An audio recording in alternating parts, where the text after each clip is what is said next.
오늘 우리에게 주실 하나님의 말씀을 같이 받들어 읽도록 하겠습니다. 창세기 11장 10절에서 32절 끝절입니다. 같이 읽겠습니다. 셈의 후예는 이러하니라. 셈은 100세 곧 홍수 2년에 아르박삿을 낳았고, 아르박삿을 낳은 후에 500년을 지내며 자녀를 낳았으며, 아르박삿은 35세에 셀라를 낳았고, 셀라를 낳은 후에 403년을 지내며 자녀를 낳았으며, 셀라는 30세에 에벨을 낳았고, 에벨을 낳은 후에 403년을 지내며 자녀를 낳았으며, 에벨은 34세에 벨렉을 낳았고, 벨렉을 낳은 후에 430년을 지내며 자녀를 낳았으며, 벨렉은 30세에 르우를 낳았고, 르우를 낳은 후에 209년을 지내며 자녀를 낳았으며, 르우는 32세에 스룩을 낳았고, 스룩을 낳은 후에 107년을 지내며 자녀를 낳았으며, 스룩은 30세에 나홀을 낳았고, 나홀을 낳은 후에 200년을 지내며 자녀를 낳았으며, 나홀은 29세에 데라를 낳았고, 데라를 낳은 후에 219년을 지내며 자녀를 낳았으며, 데라는 70세에 아브람과 나홀과 하란을 낳았더라. 데라의 후예는 이러하니라. 데라는 아브람과 나홀과 하란을 낳았고, 하란은 룻을 낳았으며, 하란은 그 아비 데라보다 먼저 본토 갈레 죽었더라. 아브람과 나홀이 장가들었으니 아브람의 아내 이름은 사레며, 나홀의 아내 이름은 밀가니, 하란의 딸이요 하란은 밀가의 아비며 또 이스가의 아비더라. 사레는 잉태하지 못함으로 자식이 없었더라. 데라가 그 아들 아브람과 하란의 아들 그 손자 룻과 그 자부 아브람의 아내 사레를 데리고 갈대아 우리에서 떠나 가나안 땅으로 가고자 하더니 하란에 이르러 거기 거하였으며, 데라는 205세를 향수하고 하란에서 죽었더라. 아멘.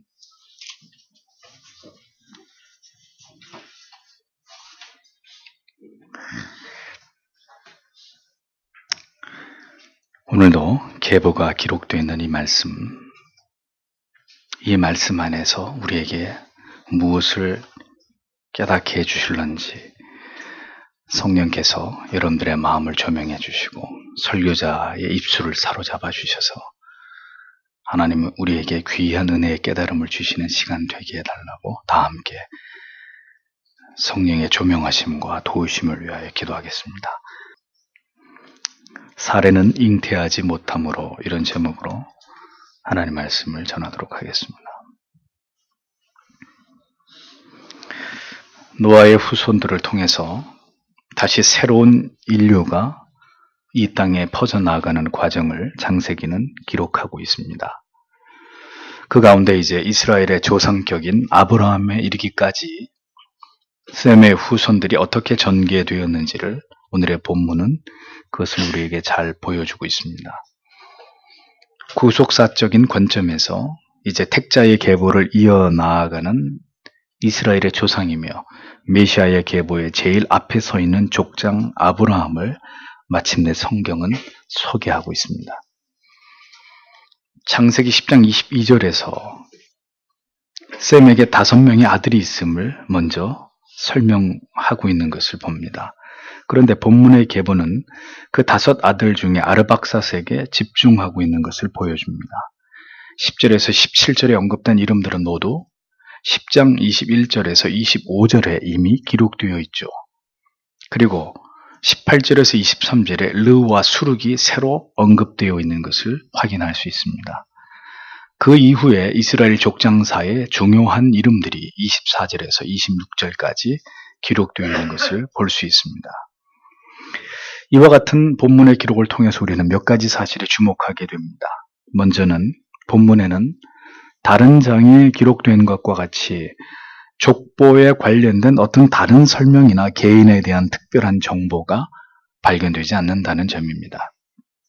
다른 자녀들에 대한 언급이나 혹은 언제 죽었다는 기록이 생략되어 있습니다. 본문에 기록된 족보는 모두 기본적이고 중요한 형식만을 유지하면서 신속하게 대라까지 진행하고 있는 것을 보여줍니다. 이것은 성경의 역사가 철저하게 하나님의 의도하신 구속사를 중심하고 있다는 것을 보여주는 증거입니다. 역사를 주관하는 분은 하나님이시지만 성경의 관심은 인간의 모든 역사가 아니라 구속사의 계보를 잇는 택자들의 역사에 그 초점이 맞춰져 있다는 것을 우리는 이 말씀을 통해서 기억할 필요가 있습니다. 그러니까 어떤 의미에서 성경은 이순신 장군의 삶보다도 하나님을 경외하고 참된 믿음의 삶을 살았던 한 사람의 이름 없는 하나님의 자녀의 삶에 더 지대한 관심이 있다는 것을 우리가 유의할 필요가 있다는 것이죠. 세상 사람들은 세상에 이름난 위인들의 관심이 있지만 하나님의 관심은 오늘도 이 세상에 살다가 하나님께로 돌아가는 택자들, 그들의 삶, 그들이 만들어내는 역사에 더 관심을 두신다는 사실을 잊어서는 안 될 것입니다. 둘째는 인간의 수명이 급격하게 감소하고 있다는 점입니다. 홍수 이전에 인간의 평균 수명은 858세였습니다. 그런데 본문을 보면 셈의 수명은 600세이고 에벨의 수명은 464세로 급격하게 줄어들고 있는 것을 보여줍니다. 급기야 에벨의 아들 벨렉은 239세를 살았고 르우는 239세 그리고 스룩은 230세만을 살았던 것을 성경은 기록합니다. 그 이후의 후손들은 모두 수명이 200세를 넘기지 못하고 있는 것을 보여주죠. 창조과학회는 홍수를 통해서 지구를 둘러싸고 있던 거대한 수면띠가 붕괴되면서 그 원인을 그것으로 설명하고 있는 것을 보여줍니다. 지구의 대기권을 둘러싸고 있던 거대한 수면띠는 우주의 모든 유해한 환경으로부터 지구를 보호하고 있던 보호막과 같은 역할을 하고 있었기 때문에 인간은 천년에 육박하는 수명을 유지할 수 있었는데 그 수면띠가 노아 홍수를 통해서 소멸되면서 모든 유해한 환경에 인간이 노출되면서 인간의 수명이 급격히 짧아졌다라는 주장을 펼칩니다. 일면 상당히 일리가 있는 설명이 아닐 수 없습니다. 그러나 성경은 인간의 수명이 단축된 원인을 분명하게 말씀하고 있지 않습니다. 따라서 창조과학회의 설명은 충분히 그럴듯한 이론이지만 성경이 이를 증명하고 있지 않기 때문에 하나의 이론으로만 이해해야 될 따름입니다. 그보다 더 직접적인 원인은 바로 바벨탑과 성을 쌓고자 했던 인류의 그 변함없는 사악한 죄성에서 보듯이 결국 인간의 창골에 가는 죄악이 인간의 수명을 스스로 단축시킨 요인으로 보는 것이 더 성경적인 타당성이 있다고 할 수 있겠습니다. 하나님을 대적하면서 악을 행하는 일은 결국 인간 자신의 영혼과 몸을 스스로 파괴하는, 상하게 하는 그러한 하나님의 징계로 되돌아오게 되어 있는 것입니다.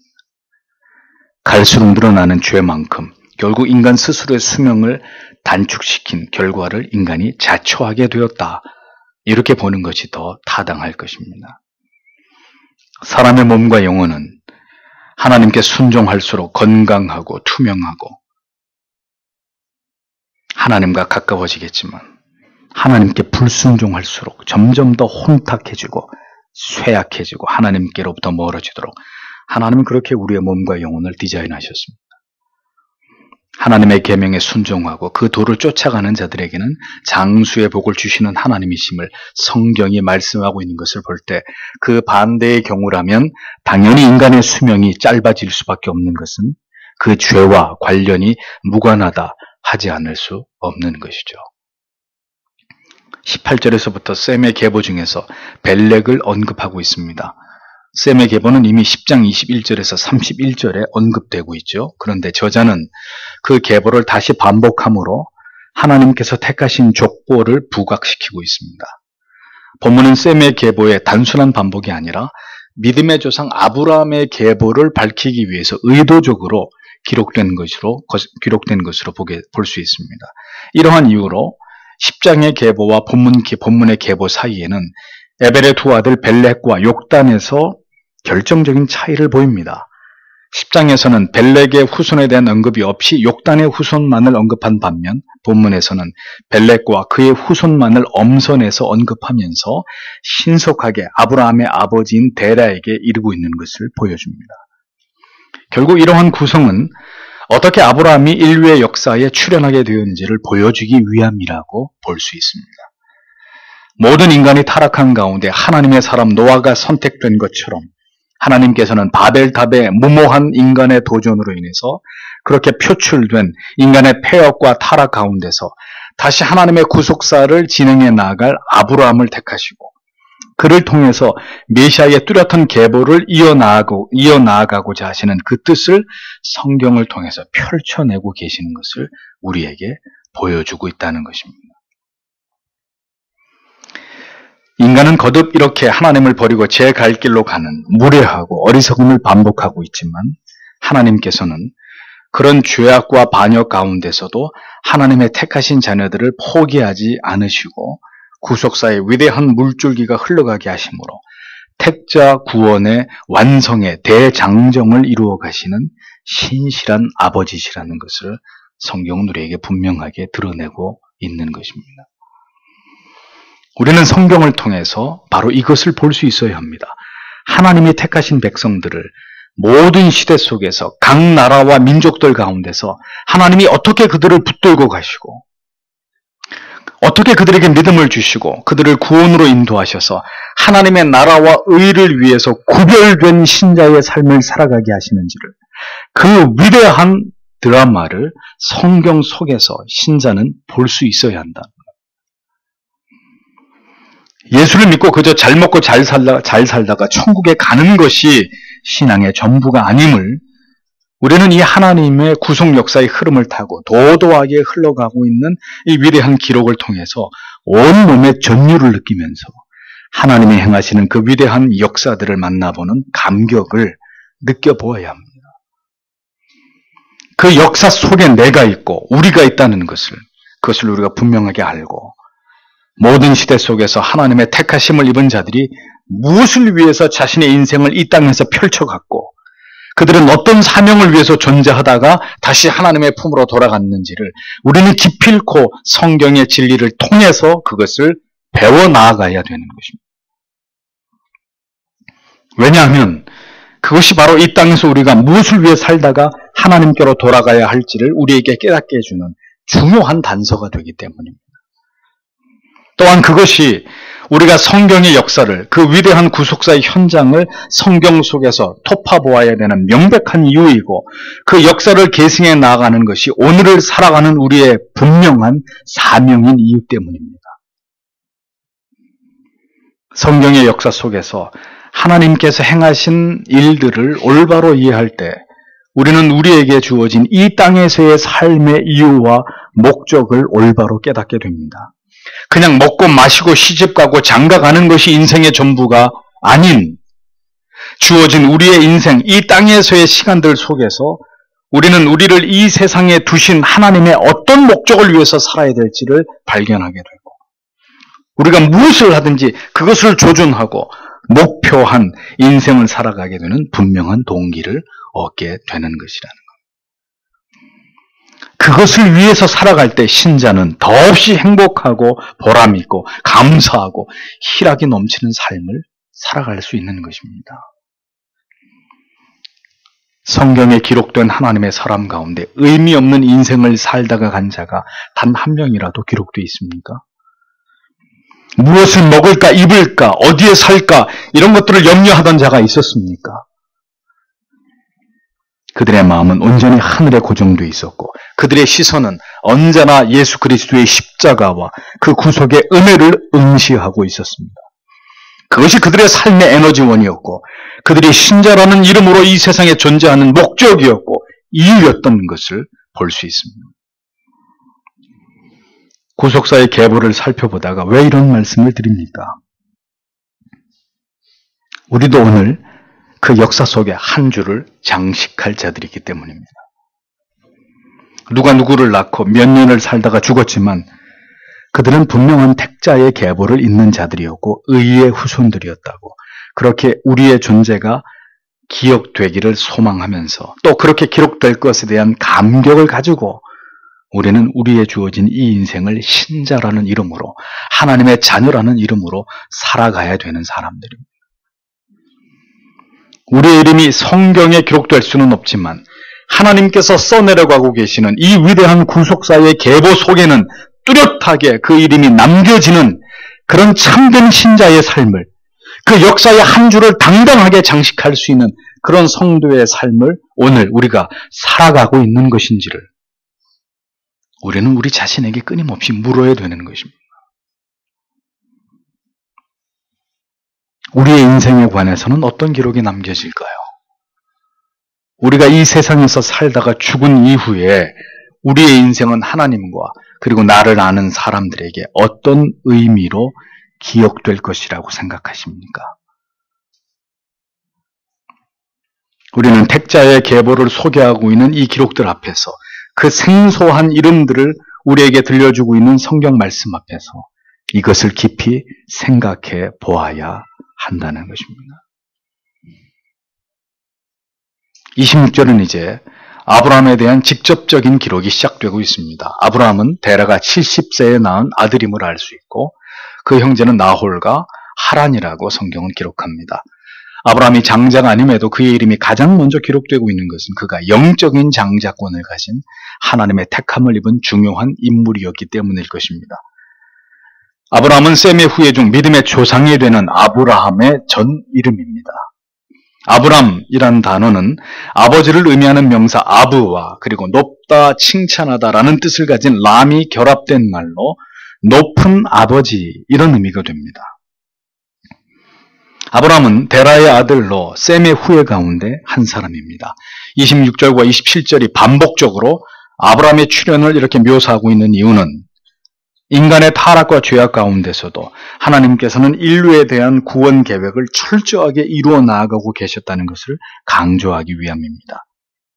세상이 아무리 약해지고 죄악이 창궐하고 언제나 그랬듯이 악인들이 늘어나게 되더라도 하나님께서는 그 가운데서 하나님이 택하신 자녀들의 계보를 이어가시면서 하나님께서 계획하신 위대한 구속의 역사의 흐름을 이어가실 것이라는 그 하나님의 의지를 분명하게 드러내시고자 성경은 바로 이 부분에서 아브라함의 이름을 부각시키고 있는 것을 보여줍니다. 역사 속에서 별처럼 빛나는 이름들이 있습니다. 그들은 세상의 위인들이 절대로 아닙니다. 스티브 잡스 같은 이런 이름이 아닙니다. 세상에서 자기의 이름을 어떤 분야에서 최고가 돼서 자기의 이름을 드러낸 그런 자들이 아닙니다. 성경에서 별처럼 빛나고 있는 이름들은 구속사의 계보를 이어가는 예수 그리스도의 제자들, 그의 후예들입니다. 아브라함은 높은 아버지라는 뜻으로 그가 가문을 빛낼 위인이 되기를 바라는 마음으로 그의 아버지 데라가 지어준 이름입니다. 그러나 그의 이름은 후에 아브라함으로 하나님께서 계명을 하시면서 더 위대한 열국의 아버지, 믿음의 조상으로 바뀌게 됩니다. 신자가 되는 것은 그런 것입니다. 세상에서 이름을 내기 위해서 우리가 살아가는 것이 아니라 그 이름보다는 우리가 하나님의 자녀라는 신분으로 우리가 신자라는 이름으로 하나님께 붙들려서 어떤 인생을 살다가 다시 하나님께로 돌아가는가, 그것이 신자에게 중요할 따름인 것이죠.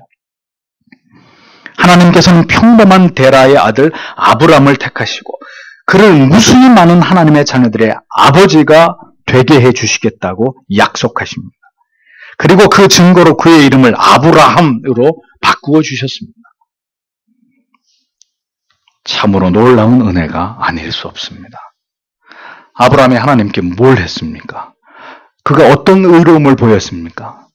하나님께서 그렇게 그를 택하실 만한 무엇이 처음부터 그에게 있었다고 성경이 말씀하고 있습니까?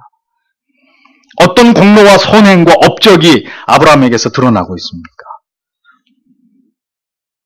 아브라함을 선택하신 이것이 바로 하나님의 조건 없는 사랑과 은혜를 설명하는 가장 중요한 출발이 된다는 것을 성경은 우리에게 보여주는 거죠. 전적인 하나님의 주권적인 부르심, 하나님의 선택, 하나님께서 일방적으로 그를 택하시고 불러서 그를 그렇게 세워주신 것입니다.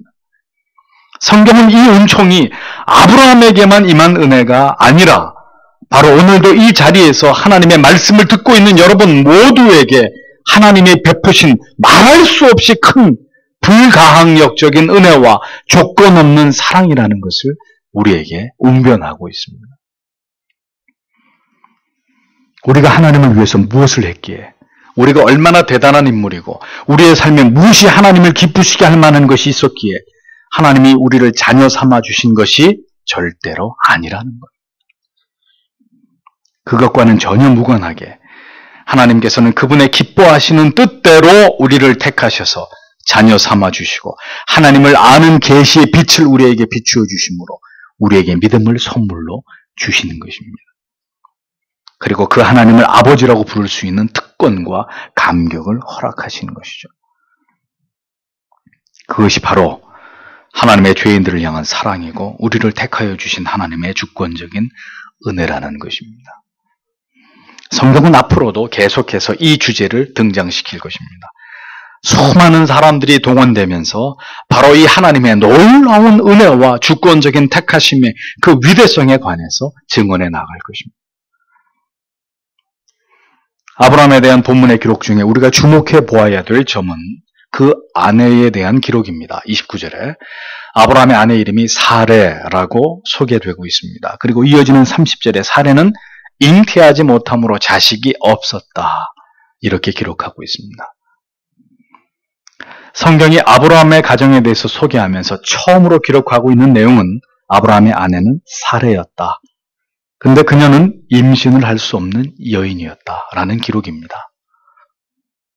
사레라는 이름의 뜻은 공주입니다.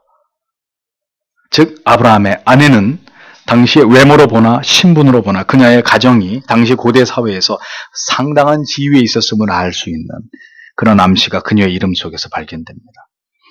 그녀는 아브라함의 이복 누이로 순수 혈통과 종족을 보존하기 위해 고대 사회가 그러했던 것처럼 근친 결혼에 의해서 짝지어진 아내였습니다.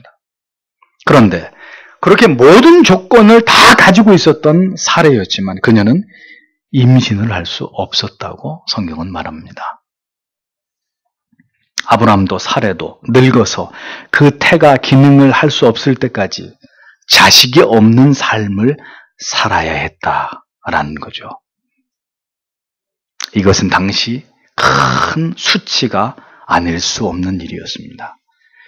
당신은 결혼한 여인이 아이를 가질 수 없다는 것은 신의 저주를 받은 자임을 뜻하는 것으로 그렇게 여겨졌던 때였습니다. 두말할 나위 없이 아브라함과 사라의 결혼 생활은 표면적으로는 드러나지 않았어도 마음속에는 적지 않은 고통이 있었을 것입니다. 하나님께서는 믿음의 조상으로 메시아 계보의 가장 우두머리에 세운 히브리 족장 아브라함과 사라의 인생이 결코 순탄하도록 그렇게 하나님이 이끌어가지 않았다는 사실을 성경들에게 보여줍니다. 그들의 인생이 절대로 순탄하지 않았다는 것을 사라가 자식이 없었다. 이 한 줄을 통해서 고스란히 맛볼 수 있습니다. 믿음의 조상이 되는 그 출발은 결코 모든 것이 형통한 삶에서부터 시작되지 않았다는 사실을 성경은 분명하게 증언합니다. 이러한 하나님께서 사랑하시는 자에게 주시는 고난이라는 일면 모순된 주제는 이후로 모든 하나님의 자녀들의 삶 속에 예외 없이 반복되고 있는 것을 성경은 보여주고 있습니다.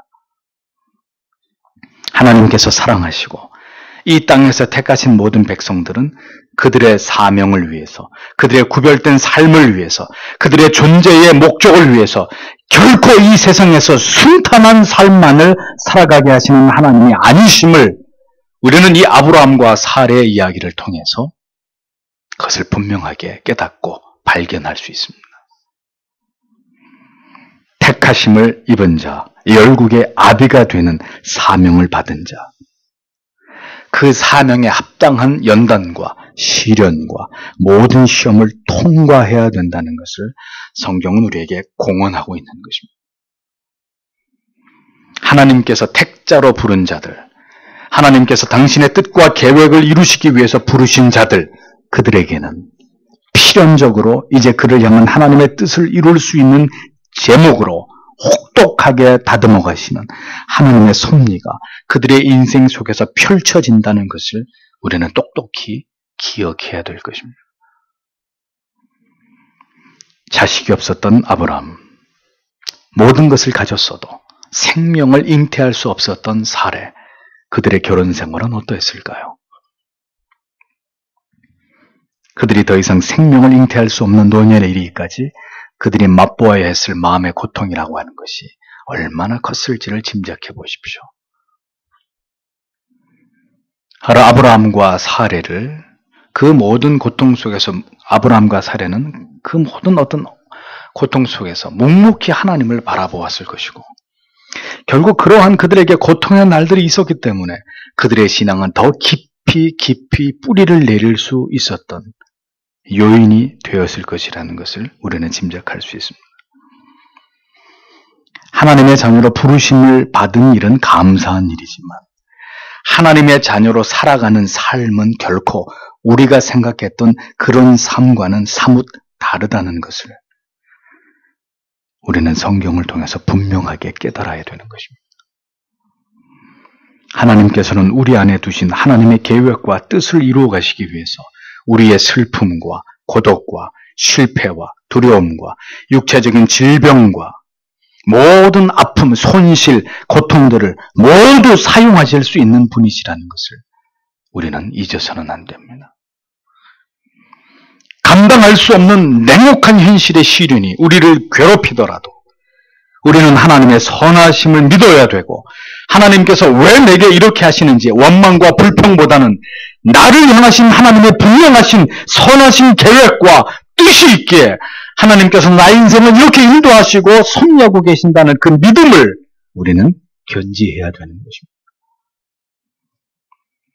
하나님의 자녀로 우리를 택하시고 부르셨다는 것은 궁극의 영생의 복락과 기쁨이 예비되어 있는 형언할 수 없는 은총이지만, 그 궁극에 도달하기까지 이 땅에서 신자로의 삶을 살아가는 것은 하나님의 자녀의 이름에 합당한 삶을 위한 모든 연단과 훈련과 시련의 연속을 우리가 기꺼이 감당할 것을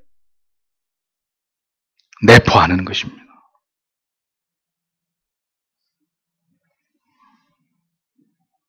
많은 교회와 성도들은 그저 이 땅에서 행복, 평안, 그것을 하나님 앞에 줄기차게 부르짖습니다. 전혀 하나님의 뜻을 적중하지 못하는 지극히 이기적이고 인간적인 기도들입니다. 모든 날들 가운데 형통한 날들만 주시고 행복하고 건강하고 다 잘되고 복받고, 절대로 그것은 하나님의 자녀를 향한 하나님의 뜻이 아닙니다. 높은 아버지, 공주가 아니라 그야말로 하나님을 온전히 신뢰하는 믿음이 우리 안에 세워지기까지 낮아지고 또 낮아지고 잘게 부수어지고 또 우리의 높은 자아와 자존심이 깨트려지기까지 하나님은 그렇게 우리 자신을 미천한 존재로 인식하도록 우리를 다듬어 가시는, 처절한 연단과 고난을 통과하면서 그렇게 하나님의 사람들로 만들어 가시는 하나님은 그런 분이십니다. 그 진리를 안다면 우리의 인생에 찾아오는 모든 시련과 갈등과 괴로움과 고통이 어떻게 해석될까요? 나를 향한 저주와 원망과 불평과 절망의 이유로 그 모든 것이 받아들여질까요? 아니면 이 모든 과정을 통해서 내가 온전한 하나님의 사람으로 탈바꿈 될 수 있는 너무나 귀중한 연단의 과정으로 그렇게 이해가 될까요? 나의 가는 길을 오직 그가 아시나니 내가 이 모든 고난을 통과한 이후에 정금같이 나아올 것이라고. 욥의 고백은 우리에게 무엇을 시사하는 것입니까? 진리를 온전히 깨달을 때, 하나님의 그 부르심을 성경을 통해서 올바로 이해할 때만이 인생에서 우리가 경험하게 되는 모든 일들이 그 이유와 원인이 깨달아지고 그것이 수용되고 그것이 이해되는 것입니다. 그것이 비록 나를 너무너무 힘들게 하고 괴롭게 하고 고통스럽게 하는 일일지라도 그것이 그렇게 믿음 안에서 해석되고 받아들여지는 것입니다. 그것이 견디기 힘든 고통과 괴로움만이 아니라 그 모든 것들을 통해서 결국 하나님의 자녀로 내가 빚어지고 있는 것임을 그것을 분명히 깨닫고 확신하게 되는 중요한 계기가 되는 것이라는 거죠. 아브라함의 아버지 데라에 대한 이야기로 성경은 이어갑니다. 31절을 보면 그리고 데라는 그의 아들 아브라함과 하란의 아들이요 그의 손자인 룻과 그의 며느리요 그의 아들인 아브라함의 아내인 사레를 데리고 갔다. 그리고 그들이 갈대아 우르에서부터 가나안 땅으로 가기 위해 함께 나아갔다. 그리고 그들이 하란에 들어갔다. 그리고 그들이 거기에 머물렀다. 그리고 데라의 날들은 205년이었다. 그리고 데라는 하란에서 죽었다. 이렇게 적고 있습니다. 아브라함의 고향인 갈대아 우르는 메소포타미아에 있는 큰 도성으로 우상을 숭배하는 중심지였습니다. 주전 300년까지 그곳에서 4,000여 종의 우상들이 존재했다고 적고 있습니다. 무려 4,000개 우상이. 그런 그곳에서 살아가던 셈의 후예인 데라가 여호와 하나님을 버리고 자연스럽게 우상들을 숭배하는 이교도로 전락된 것은 너무나 당연한 일이었던 거죠. 그는 분명 셈의 후손으로 여호와 유일신앙을 지켜나가야 했던 자였습니다. 그러나 바벨탑 사건 이후로 여호와 하나님에 대한 신앙은 점점 더 소멸되어져 갔고 결국 택자의 후손이었지만 그는 우상을 숭배하는 자가 되어버린 것을 볼 수 있습니다. 이런 말씀을 보면 인간이란 존재가 얼마나 쉬 환경의 영향을 받으면서 결국은 신앙을 잃어버릴 수밖에 없는 초라하고 미력한 존재인지를 깨닫게 됩니다. 신앙에서 환경은 어떤 의미에서는 중요한 것이 아닙니다. 그러나 또 다른 의미에서는 삶의 환경만큼 신앙에 영향을 끼치는 중요한 변수가 없습니다. 진실로 하나님을 신앙하기 어려운 상황과 환경에서 믿음을 지킬 수 있을 만큼의 그런 신앙의 견고함이 있다면 모를까. 그렇지 않다면 우리의 신앙은 반드시 하나님을 대적하는 환경 속에서 뒤로 물러가게 되고 세상에 동화될 수밖에 없다는 것이 성경의 가르침입니다. 어디를 가도 하나님을 경외하고 믿음을 지킬 수 있다고 그렇게 우리 자신을 믿을 수 있다고 생각하십니까? 우상이 창궐하고 어디에도 하나님을 예배하는 이가 없는 사악한 곳에서 홀로 믿음을 지키고 하나님을 예배하는 일은 절대로 간단한 문제가 아닙니다. 데라를 보십시오. 그는 셈의 후예였지만 바벨탑 사건 이후로 더 창궐해가는 인간의 죄악 속에서 여호와 하나님에 대한 모든 신앙을 잃어버리고 결국은 그가 살아가고 있던 곳에 세워진 무수한 우상 숭배 사상에 휩쓸려서 결국 그는 그렇게 우상을 숭배하는 이교도로 전락해버렸습니다. 그만큼 우리의 환경은 우리의 신앙에 지대한 영향을 미치고 결국은 신앙을 모두 잃어버리게 만들 수 있는 가공할 위력을 가지고 있다는 것을 잊지 말아야 합니다. 셈의 후예인 데라는 지금 우상을 숭배하는 자가 되어 있었다는 점이 우리에게 무엇을 시사하고 있는지를 깊이 생각해 볼 필요가 있는 것이죠. 우상 숭배에 빠져있던 셈의 후손 데라에게 결국 어떤 일이 일어나게 됐습니까? 28절을 보면 데라의 아들 중 하란이 이 갈대아 우르에서 그의 아버지보다 먼저 죽게 되는 사건이 벌어집니다. 여호와 신앙을 유지하고 보존했어야 될 셈의 후손인 데라가 우상 숭배자가 되자 하나님께서는 그의 아들 중 하란을 데려가셨습니다. 데라는 이 사건을 통해서 무엇인가 크게 자신이 하나님 앞에 잘못된 인생을 살아왔다는 것을 깨달았을 것이고 아들의 죽음이 마침내 데라의 마음을 움직였던 것으로 보여집니다. 그는 가족들을 데리고 이제 우상의 땅을 떠나서 가나안으로 가고자 했습니다. 고대 시대의 한 지역에서 다른 지역으로 이주를 한다는 것은 대단히 위험한 일이었습니다. 단순한 이주 그 이상의 의미를 갖는 일이었습니다.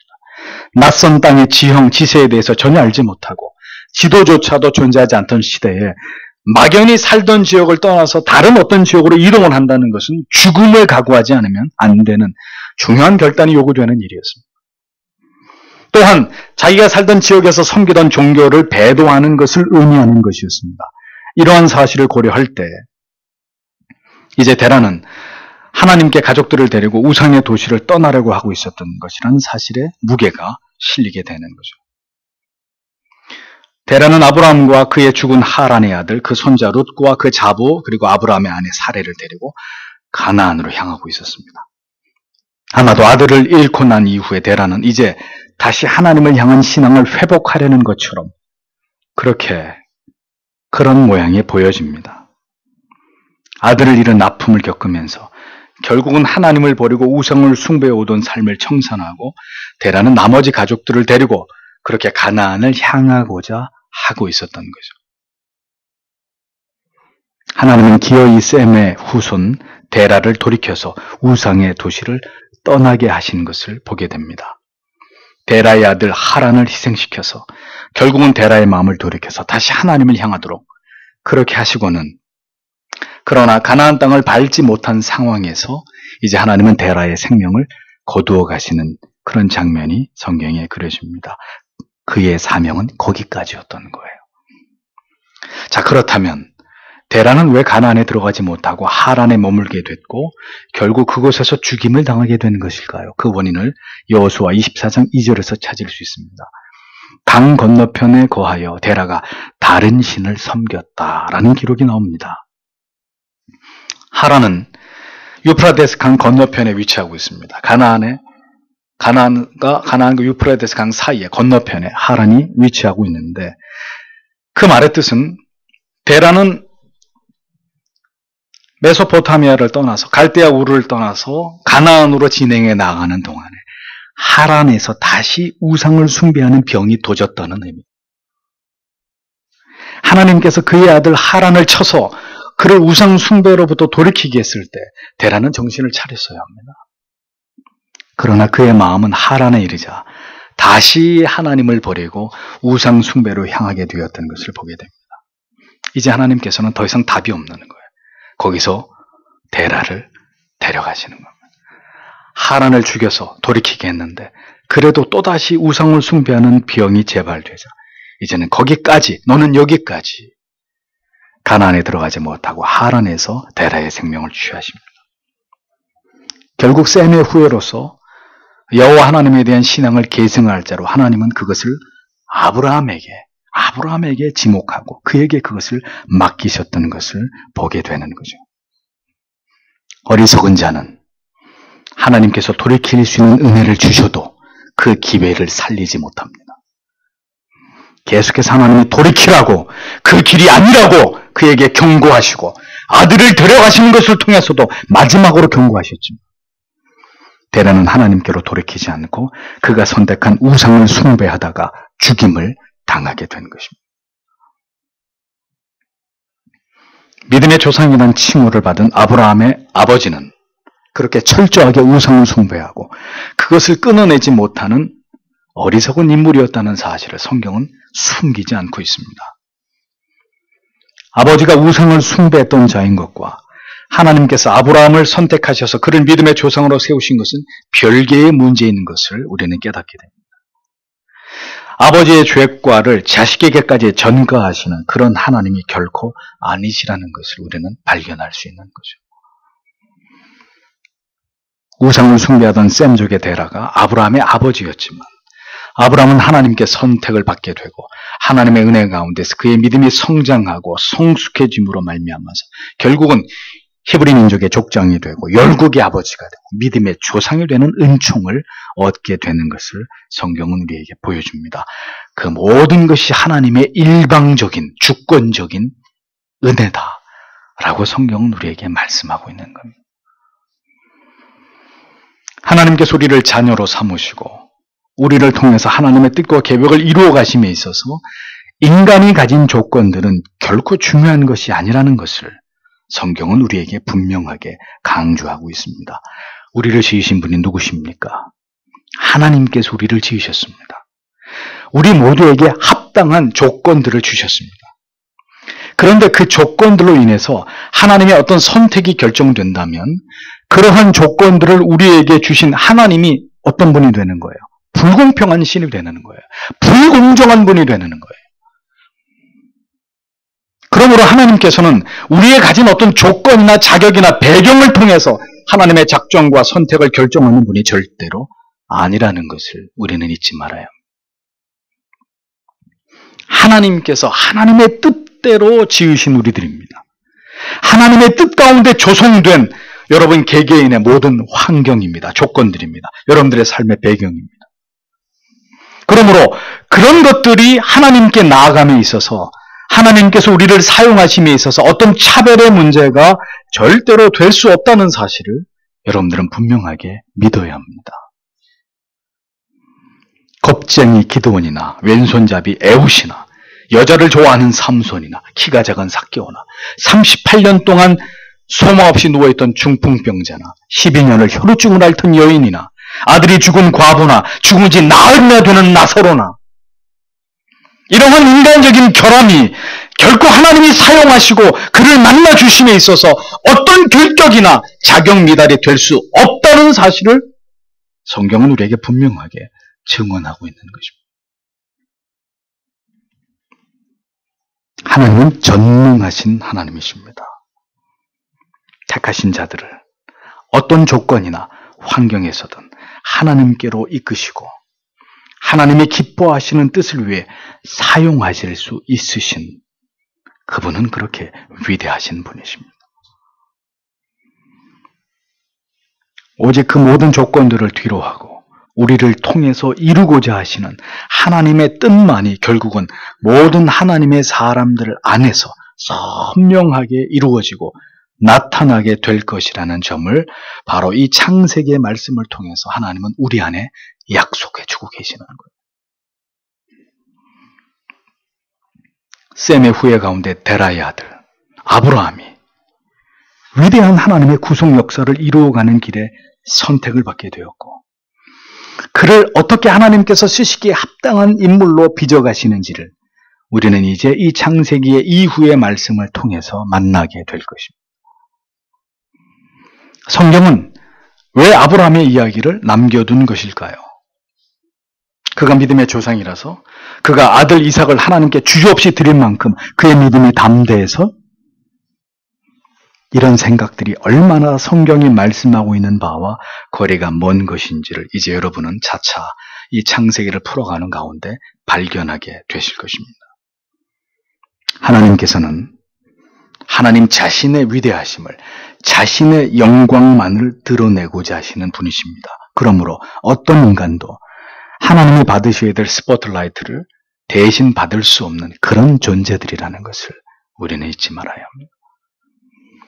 그래서 성경은 결코 특정한 인간들을 높이기 위해서 쓰여진 책이 절대로 아니고 그런 자들을 본받으라고 하는 교훈이 담겨져 있는 그런 책도 아니라는 것을 우리는 유념해서 성경을 보아야 될 필요가 있습니다.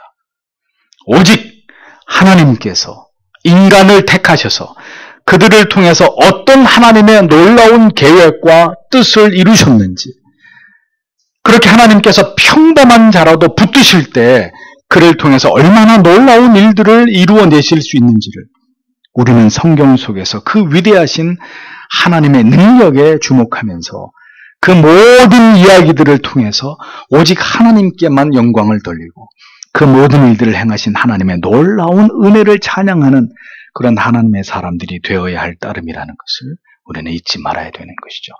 그리고 하나님이 그 시대 속에서 그렇게 하나님의 택자들을 붙들어서 하나님의 뜻을 이루어 가셨다면 오늘 이 시대를 살아가는 우리를 통해서도 하나님은 하나님의 뜻을 반드시 이룰 것이라는 그 믿음을 우리가 가지고 살아가야 한다는 것입니다. 그것이 사람들을 불러서 그들을 세워서 하나님의 뜻을 이루어 가셨음을 우리에게 생생하게 증언하고 있는 성경 말씀이 존재하는 이유라는 것입니다. 우리는 성경이 써내려오는 계보 속에서 하나님의 뜻을 이루어 나아가는 자들을 보게 될 것입니다. 기억할 것은 하나님이 그들을 통해서 어떻게 역사하셨느냐, 바로 그것입니다. 우리와 성경이 같은 사람들을 통해서 하나님이 그들을 어떻게 변화시켜 나아가심으로 하나님의 역사를 이루어내는 도구들로 쓰시는지를 우리는 성경을 통해서 그것을 주목해 봐야 되는 것입니다. 그리고 역사 속에서 그렇게 하나님께 붙들린 자들이 하나님을 기쁘시게 하는 하나님의 역사를 이루어간 주인공이 되었다면 우리 또한 우리의 주어진 생애 속에서 하나님께서 기뻐하시고 영광 받으실 그 일들을 위해서 하나님이 우리를 빚어가시고 연단해 가시고 다듬어 가실 그 하나님을 온전히 의지하면서 우리의 모든 삶을 통해서 하나님께 영광을 돌리는 자가 되기 위해서 하나님이 이끄시는 모든 고난의 길을 믿음으로 감당할 수 있도록 그렇게 우리를 붙들어 주시기를 오늘도 간절히 기도해야 된다는 것입니다. 하나님의 사람들은 하나님과 동떨어져서 자기만의 삶을 살아갈 수 있는 자들이 절대로 아닙니다. 여러분들이 예수를 믿으면서도 그런 삶을 꿈꾸고 있다면 번지수를 잘못 찾으시는 거예요. 그런 식의 두 마음을 품고 결단코 여러분들은 행복해질 수 없습니다.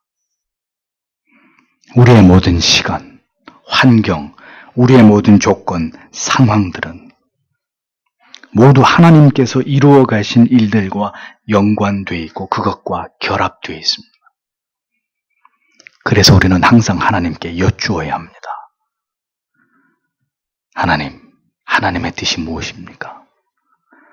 이 죄인이 어디에서 무엇을 위해서 어떻게 살아가기를 기뻐하십니까? 오늘도 내가 있는 이곳에 내가 존재해야만 되는 그 이유는 무엇 때문입니까?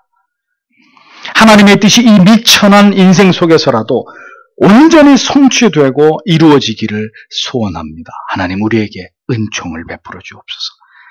우리의 인생을 온전히 하나님이 기뻐하시는 길로 하나님 인도해 주시고 그 길을 보이셨을 때 순종할 수 있는 믿음을 주시옵소서라고 우리는 오늘도 모든 기도의 제목 가운데 이 기도의 제목을 가장 우선시하여서 하나님 앞에 매일 그렇게 부르짖으면서 택하여 부르신 그리고 그 위대한 구속사의 흐름을 있게 하신 그 목적과 뜻을 이루어가기 위해서 오늘도 그것을 위해서 존재하고 살아가기를 다짐하시는 여러분들이 되셔야 하는 것입니다. 아브라함의 계보는 우리에게 바로 그것을 교훈해주고 있는 것이죠. 기도하겠습니다.